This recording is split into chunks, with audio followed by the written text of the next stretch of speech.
Is it important to have a personal relationship with God? 1000% yes. That is not even up for debate.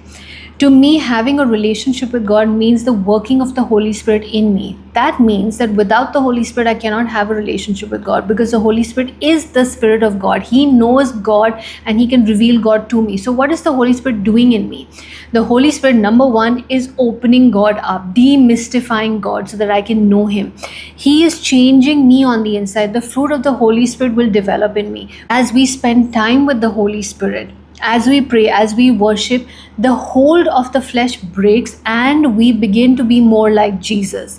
The Holy Spirit will take the message we have heard at church, take it from our head and put it into our heart so that we can live it out, so that we can be more like Jesus. The Holy Spirit is that fire that will ignite my spiritual life.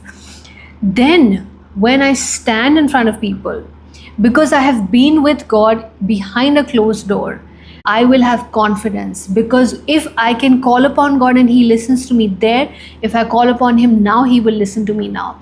It will take off insecurities. It will make you a bold person. Fear has to leave, strongholds have to break. That is the power of having a personal relationship with God. You must seek the Lord in your own time so that He can reveal Himself to you.